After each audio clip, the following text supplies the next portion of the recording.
Welcome to Excel Magic Trick 1879. And one of the annoying things about a pivot table is when you create a pivot table, you always have to add number formatting to each calculation.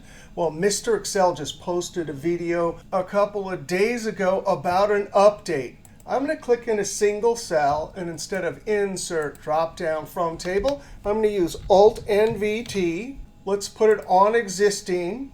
I3, click OK. And we're going to drag product down the rows, no number formatting there. But watch what happens when I drag units. What? It defaulted to sum, which is what I want, but it picked up the number formatting. So we have number here, we have currency without a dollar sign, and accounting. So if I drag those fields to automatically sum, I'm hoping I'm going to get the number formatting. Sales, looking great. Cost of goods sold, looking great.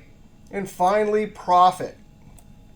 And we have a fence. Well, if we widen the column, that is simply amazing. Just like we've always had in Excel charts, we've had the option to pull the number formatting. Now a pivot table does it by default.